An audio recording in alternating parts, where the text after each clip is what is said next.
Hallihallo, mein Name ist Ruti. Ich erhole mich immer noch von meinem Denguefieber, aber es geht mir schon deutlich besser. Und heute möchte ich erzählen, was passiert ist, seit ich Venezuela verlassen habe. Stichwort großer Bike-Service und warum es sich in Kolumbien für mich ein bisschen anfühlt, wie zurück in der First World zu sein.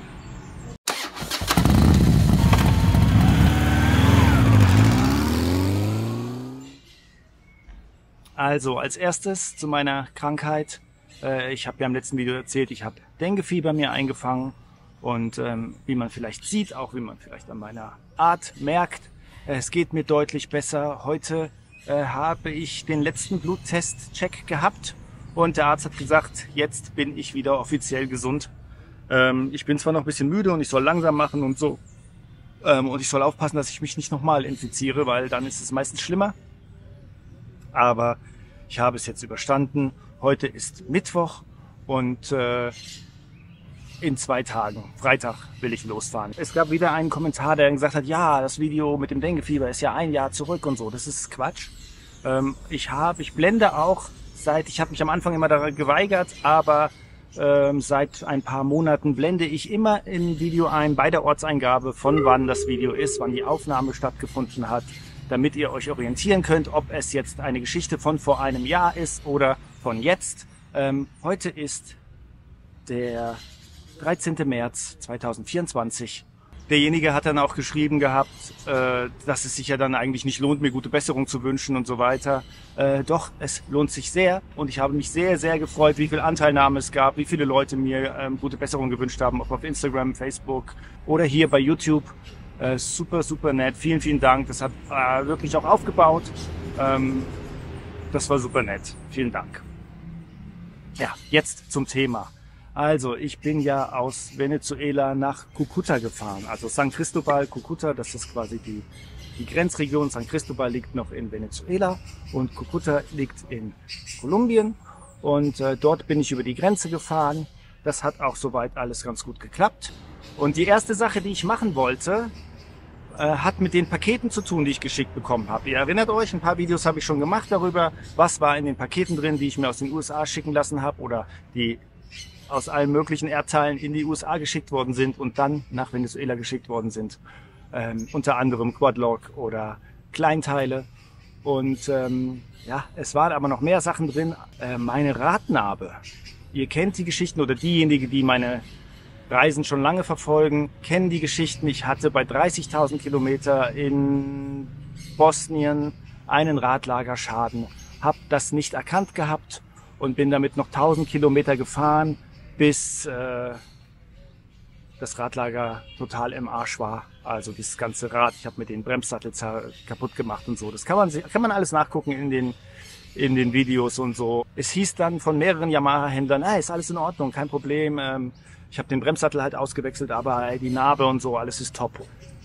Als ich dann aber hier war, in Südamerika, hat sich herausgestellt, dass die Narbe dann doch nicht mehr so top war, sondern dass sie nach paar 10.000 Kilometern dann ausgeschlagen war. Ja, also das Radlager ist noch gut, aber es schlackert dann halt so ein bisschen rum in der Radnabe. Was kann man da machen? Man kann Ringe einsetzen, ja? Aluminium oder Stahl, je nachdem, wie man das möchte, kann man einsetzen. Und das Problem ist, dass es dann immer ein bisschen ausgedreht werden muss. Und diese Radnabe selber, also die Aufnahme, wird dann immer etwas dünner. Und ja, je nachdem, wie gut derjenige das ist, Aluminium schweißen oder Aluminium mit Stahl verschweißen und so, das ist irgendwie auch nicht so einfach und so. Ich habe ja nicht so Ahnung vom Schweißen, aber da die Radnabe mittlerweile 3-4 Mal geschweißt ist und 3-4 Ringe auf beiden Seiten drin ist, habe ich da meine Erfahrungen mit gesammelt und hatte dann, als ich in Brasilien war, beschlossen, eine neue Radnabe zu bestellen. Das war eine Katastrophengeschichte. Und es hat jetzt 8 Monate gedauert, bis ich diese Radnabe in Venezuela erhalten habe. Diese ganze Radnabengeschichte, das wird noch mal eine eigene Geschichte, aber das erste, was ich dann machen wollte, ich wollte diese Radnabe nicht in Venezuela wechseln, weil es muss ja dann ausgespeicht werden und wieder neu eingespeicht werden. Die Gefahr ist, dass eine von diesen Speichen bricht. Und in Venezuela ist es dann schwierig, vielleicht diese Speichen zu bekommen. Deswegen wollte ich das in Kolumbien machen, weil mir schon gesagt wurde, ey, Kolumbien, alles easy da, ja, bekommst du super Ersatzteile. Okay, nach Kolumbien gefahren, nach Cúcuta, hatte mir da auch von anderen Reisenden, also Venezuela ist ein nicht so stark bereistes Land, deswegen diejenigen, die da durchreisen, Motorradfahrer vor allen Dingen, man kennt sich oder man hat voneinander gehört. Und so habe ich auch den Tipp bekommen, welche Werkstatt ich in Cúcuta besuchen soll, um diesen Austausch vornehmen zu können. Und das ist Solmotos del Oriente. Und die sind auch super kompetent und so. Der Freddy, der Chef, der hat irgendwie 10 Jahre beim Motorenabteilung von BMW gearbeitet und so weiter. Also der kennt sich schon aus, auch mit Big Bikes. Und der macht auch viele verschiedene große Bikes. Und auch ein anderer sehr, sehr, sehr berühmter Influencer hat dort seine Ducati reparieren lassen. Wenn ihr auf die Instagram-Seite geht von Solmotos del Oriente, findet ihr dort auch Bilder davon, wer das war. Also bin ich dahin, habe die neue Narbe dahin gebracht und so weiter und das Bike da gelassen und dann hat er gesagt, ja, er geht zu dem Typen, der hier das macht und so weiter. Und dann hat sich herausgestellt, ja, in Cúcuta kann das keiner machen. Okay, der Experte in Kolumbien, die Koryphäe, habe ich mir sagen lassen, sitzt in Medellin, was ziemlich weit weg ist. Okay, bisschen nervig, weil diese Radnabe, die ist halt so groß und die wiegt halt 4 Kilo und die schleppe ich jetzt mit mir rum schon seit ein paar tausend Kilometern. Naja, ist aber so. Und ich möchte aber nicht, dass das irgendwie so ungefähr einbauen. Kann es natürlich jeder Wald- und Wiesen Mechaniker, aber ich möchte, dass das diesmal perfekt eingebaut wird. Und damit das, also ja, direkt mit dem richtigen Torque, also Drehmoment und alles genau perfekt eingebaut wird, damit da nichts mehr passiert, damit ich ein für alle Mal Ruhe damit habe. Deswegen fahre ich diese Radnabe immer noch mit mir rum. Das hat dann halt nicht geklappt, aber bei der Gelegenheit habe ich noch ein paar andere Sachen machen lassen. Und zwar war es so, dass ich ja schon in Argentinien vor über einem Jahr immer diese Probleme, als ich von Patagonien kam, immer diese Probleme hatte, oder was heißt Probleme? Ich habe gemerkt, beim stark Anbremsen in der Stadt, dann hat es immer so übers Lenkkopflager so ein bisschen gerumpelt. Ja? Also wenn du diesen Test machst, man kann das Bike quasi auf den Hauptständer machen und dann den Lenker so bewegen und der muss ganz weich sich bewegen, also darf nicht verkanten da. La. Hier ist gerade ein Hund. Und das ist auch alles tipptopp, immer noch. 81.000 Kilometer. Aber dieses Rumpeln war halt so, und das hatte ich dann in der Atacama-Wüste, gibt es ja ein Video rüber, fester ziehen lassen. Und dann war es auch wieder okay. Da habe ich nochmal 20.000 Kilometer damit gemacht. Und jetzt war es halt wieder so. Und diesmal haben wir, oder hat der Freddy das ganz aufgemacht. Und ja, das Lenkkopflager war hinüber. Und ja, Kolumbien ist halt wirklich, ich weiß nicht, jetzt habe ich auch wirklich gemerkt, ich war jetzt ein Jahr lang wirklich off the beaten track, wie Influencer gerne schreiben, ich bin ganz weit weg vom Schuss. Das war bei mir wirklich der Fall, denn ich war irgendwie 5 Monate oder so im Amazonasgebiet, Peru und Brasilien unterwegs. Da gibt es keine Straßen oder sehr wenige Straßen. Und das ist wirklich Regenwald, Dschungel und dann bin ich in Brasilien rausgekommen, Manaus, die Gegend ist halt auch, Manaus ist eine große Stadt, aber viele Sachen gibt es dort nicht, weil alles eben da mit dem Schiff hingekarrt werden muss. Und danach war ich ja 6 Monate in Venezuela und ihr wisst, in Venezuela alles schwierig. Es kommt dann noch dazu, dass ich seit 2021 in Südamerika bin und die Tenere 700 gibt es auf dem amerikanischen Kontinent erst seit 2021. In Europa gibt es sie schon seit 2019. Aber das heißt, dass als ich angekommen bin, gab es in Chile, konnte man die Tenere schon kaufen. Hier ist wieder der Hund, also wenn es gleich wackelt, hoffe ich nicht, dass er die Kamera umwirft. Aber man konnte die Tenere eben schon kaufen, aber das sind alles die stehen nur im Laden, du kannst die kaufen, aber es gibt keinerlei Ersatzteile. Das war dann auch in Bolivien so. In Bolivien hat die Tenere übrigens 20.000 gekostet, also ohne nackt, ja, das Originalmodell, $20.000. Ja, ich habe damals 10 bezahlt in Deutschland. Und in Brasilien wird sie bis immer noch nicht verkauft, die Tenere 700. Und in Argentinien weiß ich jetzt nicht, da es schon über ein Jahr her ist, wo ich dort war, aber bis ich dort das Land verlassen habe, wurde die Tenere 700 auch in Argentinien nicht verkauft. Das heißt, es war ein echter Exot und man hat keine spezifischen Ersatzteile bekommen. Und jetzt, als ich nach Kolumbien gekommen bin, war es mir gar nicht so klar, dass diese Zeit überwunden scheint. Es ist jetzt 2024, also es gibt das Bike jetzt 3 Jahre auf dem südamerikanischen oder auf dem amerikanischen Kontinent allgemein. Und es ist so, wenn man jetzt Südamerika sich anguckt, das kann man quasi nach links und rechts aufteilen. Links ist quasi der Beaten Track, also die meisten Leute fahren eben die Panamericana, der Motorradtraum von Patagonien nach Alaska oder umgekehrt, hoch und runter. Und da gibt es natürlich auch die meisten Werkstätten, die beste Infrastruktur. Die Panamericana ist große Teile, ist eine Autobahn. Es ist alles sehr, sehr einfach dort zu reisen, also für südamerikanische Verhältnisse. Wenn du aber in der Mitte reist, Amazonas, Regenwald, da ist es natürlich sehr, sehr schwierig zu reisen und ab vom Schuss und so weiter. Und da ich so lange mich jetzt da aufgehalten habe, war es mir gar nicht so klar, dass diese exotische Zeit der Teneré überwunden scheint. Denn ich bin dann hier in Bucaramanga angekommen, wir haben dann angehalten und dann so, cool, Teneré 700, jeder kennt das Bike. Es gibt hier ein ganzes Viertel in Bucaramanga nur mit Motorradläden und du kriegst wirklich super viele Sachen, die ich seit Chile nicht mehr gesehen habe. Chile ist so das Vorzeigeland, da gibt's quasi alles. Ja, aber Chile ist auch teuer. Und hier ist es sehr günstig und habe ich angehalten und so, mein Chef hat auch eine Teneré 700 und so weiter. Also Lenkkopflager ausgetauscht, es war kein Problem, das Lager zu bekommen. Und dann habe ich gesagt, so ja, okay, 81.000 Kilometer. Vielleicht können wir auch mal die Radlager vorne auswechseln. Ja, da sind immer noch die von Kilometer 0 drin und die sind immer noch gut gewesen. Ja, die waren zwar natürlich schon trocken, also wenn man die aufgemacht hat, sind da schon super trocken gelaufen. Man kann die dann noch mal fetten und so, aber die sind immer noch gut gelaufen und so weiter. Aber ja, okay, jetzt habe ich gesagt, wechselst du mal aus, war jetzt nicht unbedingt nötig, aber jetzt habe ich da auch frische Lager drin, wenn das jetzt wieder 80.000 Kilometer hält, wäre es top. Und die Lager NT-N-Lager oder Koyo-Lager, ja, also Supermarkenware, alles kein Problem, das zu bekommen. Hinten habe ich gesagt, lassen wir jetzt die alten Lager nochmal drin.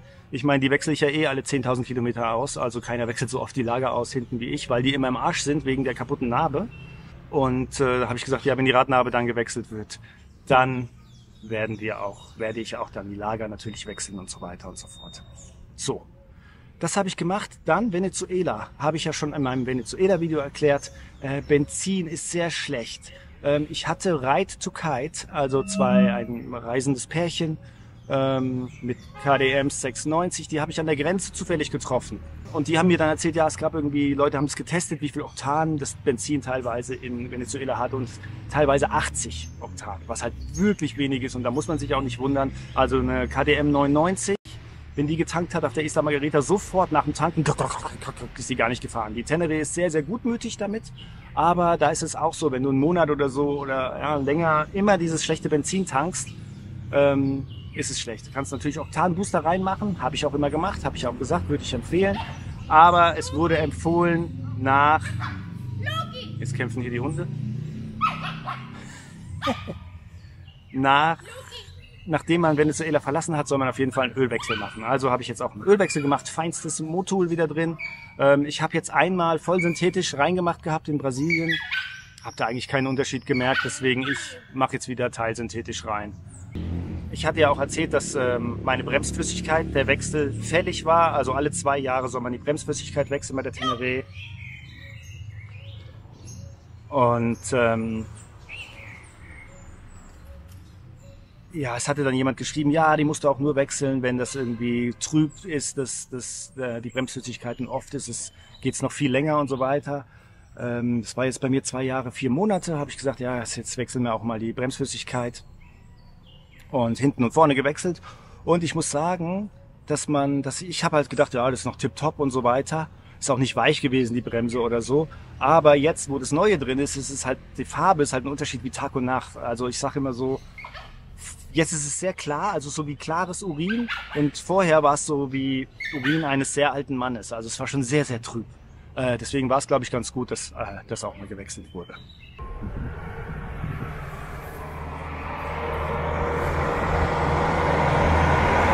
Also, als es dann erledigt war in Cúcuta, bin ich hier über den Berg gefahren, da fährst du über 3000 Meter und so, das erste Etappe in Kolumbien, nach Bucaramanga gefahren und dann war ich hier, habe ich dieses Bikeviertel entdeckt und es ist halt super, super geil. Und ein paar Sachen stehen auf meiner Liste, die ich mal auswechseln muss Mein Helm, ja, 81.000 Kilometer gefahren, ist vielleicht jetzt nicht so viel, sagen die einen. 4 Jahre ist er alt. Ich habe den schon in der Fahrschule gefahren. Und ja, Sahara, also ich meine, ihr wisst ja, wo ich überall rumgefahren bin. Und es war schon so, in Patagonien war es dann so, da ist ja so ein Pinlock, also das ist der Scorpion ADX1, ist ein Pinlock drin. Und das war dann irgendwann von innen Sand gestrahlt, durch Schnee und Eis und eben Wüstensand war das dann so, das war total blind. Bin ich dann trotzdem noch ein paar tausend Kilometer gefahren, weil ich mich nicht davon trennen wollte. Pinlock ist echt was super Geiles. Habe ich dann vor allem festgestellt, als ich es nicht mehr hatte. Habe ich dann irgendwann rausgenommen. War dann am Anfang okay, aber mittlerweile ist das Visier auch so sandgestrahlt. Also klar, wenn ich das jetzt putze, dann kann ich ein paar Meter damit fahren, aber im Dunkeln kannst du gar nicht mehr damit fahren, weil es so in alle Richtungen leuchtet. Kannst du nichts sehen und sobald es regnet, kann ich auch überhaupt nichts sehen. Deswegen habe ich gedacht, ja, ich brauche jetzt einfach mal einen neuen Helm. Zudem ist es ein Klapphelm und der Klappmechanismus ist auch kaputt, also es fällt immer runter. Ja, das ist gebrochen hier an der Seite. Ich habe das schon mal aufgemacht gehabt. Ja, hier habe ich dann Helme gesehen, sehr, sehr günstige Helme und habe mir einen neuen Helm gekauft. Super geil. Zu dem Helm gibt es aber noch eine Menge mehr zu sagen, deswegen über den Helm mache ich noch mal ein extra Video. Das kommt dann auch in den nächsten Tagen. Da möchte ich sprechen, warum ich mir diesen neuen Helm gekauft habe und keinen anderen und was ich gelernt habe aus meinem ersten Helmkauf und Reisen und was ich jetzt versuche besser zu machen. Ja. Außerdem gibt es hier Reifen. Es gibt einfach Reifen vorhanden. Die Tenere hat normalerweise hinten 150er Reifen drauf. Das Problem mit 150er Reifen ist, dass die auf dem amerikanischen Kontinent ungefähr das Doppelte kosten wie 140er Reifen. Aber man kann auf die Tenere hinten auch 140er drauf machen. Deswegen, seit ich in Südamerika bin, fahre ich 140er hinten. Deswegen habe ich mir jetzt hier bei Sonabiker 2 neue Reifen gegönnt. Vorne der ist 27.000 Kilometer drauf. Habe ich nochmal den getoppt. Mitas E07 Plus. Ja, außen hat er noch Profil, aber in der Mitte ist er halt komplett platt gefahren. Und hinten Metzelder Sahara 3 habe ich 17.000 Kilometer gefahren. Der wäre jetzt noch ein bisschen gegangen, aber auch in der Mitte ziemlich platt gefahren. Ich habe jetzt beide wieder Metzelder Sahara 3 gekauft, weil ich so ein Fan bin von den Reifen. Ich finde das, also von den Hinterreifen fand ich, für mich ist der beste, den ich bisher hatte. Und das habe ich den auch vorne mal drauf gemacht. Vorne hatte ich ihn noch nie. Und beide zusammen 220 €. Und der Wechsel ist inklusiv. Und als letztes habe ich hier noch etwas bekommen. Das habe ich seit Chile gesucht und nicht bekommen. Und zwar ein K&N Filter, Luftfilter. Für die Leute, die nicht wissen, was es ist, das sind auswaschbare Luftfilter. Ja. Original K&N. Der kommt schon vorgeölt, wie man sieht. Und der ist hier schon ein bisschen dreckig. Größere Lamellen, kleinere Lamellen. Baumwolle, Papier. So muss man bei der Tenere immer alle 20.000 Kilometer maximal den auswechseln. Aber du fährst hier viel durch Staub, Wüste, was weiß ich. Und habe dann irgendwann festgestellt, das ist auch schwierig, weil den Luftfilter zu bekommen. Oder man bekommt ihn nur bei Yamaha und der kostet dann richtig Geld. Und dann wollte ich aber den K&N Filter haben. Das ist diese Firma, die diese Luftfilter herstellt. Es gibt vielleicht noch andere, weiß ich nicht.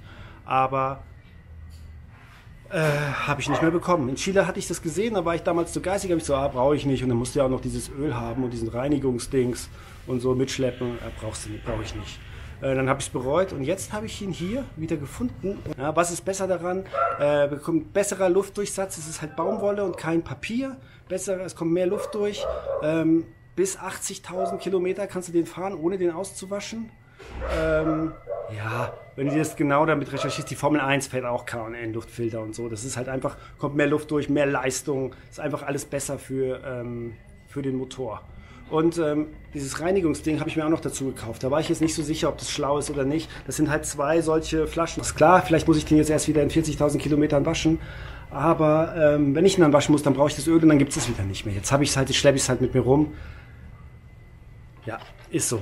Aber ja, wenn ich jetzt irgendwie mal richtig durch die Wüste fahre, dann kann ich das Ding einfach auswaschen, kann es einsprühen und fertig. Ja, nie mehr. Das Ding hält ein Leben lang, also ein Motorenleben lang. Ja, und ich glaube, wie viel sind das? 1 Million Kilometer Garantie oder so? Auf jeden Fall unglaublich viel Garantie ist auch da drauf und so. Und sehr cool. Ich habe schon gesehen, ich habe den schon eingebaut, gerade eben. Der hat keine Schraube. Der hier hat so eine Schraube, wo man die noch festschraubt mit. Das hier ist Plastik und das hier ist Plastik unten und oben. Aber das hier ist eher so Gummi. Und das habe ich jetzt hier reingesteckt und der dichtet dann irgendwie, also so steht es zumindest im Internet, das dichtet besser ab. Ich glaube, jeder, der mal so einen auswaschbaren Filter, den gefahren ist, also ich habe noch keinen getroffen, der gesagt hat, nee, kauf den nicht, das hat einen Nachteil. Ich glaube, der hat keine Nachteile.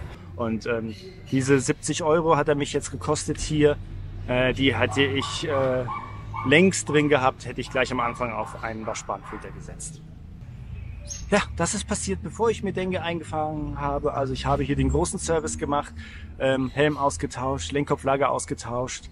Das sind vielleicht Sachen, die man nicht machen muss, wenn man auf einer 3 oder 6 Monate Reise ist, sondern das sind eben Sachen für eine Langzeitreise, wo eben auch Sachen ausgetauscht werden müssen, die sonst in sehr, sehr, sehr vielen Kilometern oder Zeit eben nicht ausgetauscht werden müssen. Auch Bremsflüssigkeit alle 2 Jahre zum Beispiel.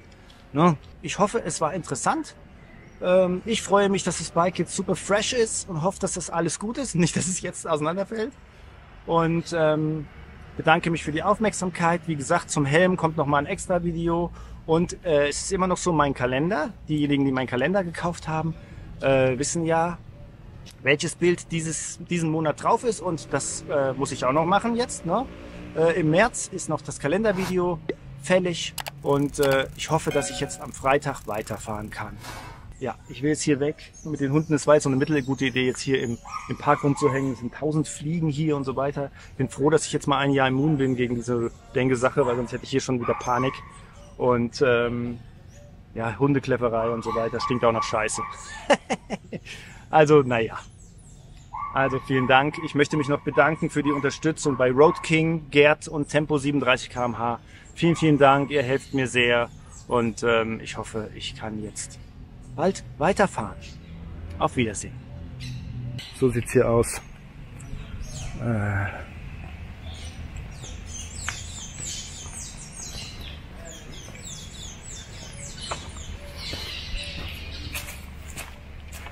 Hier steht auch ein sehr cooler VW Bulli rum.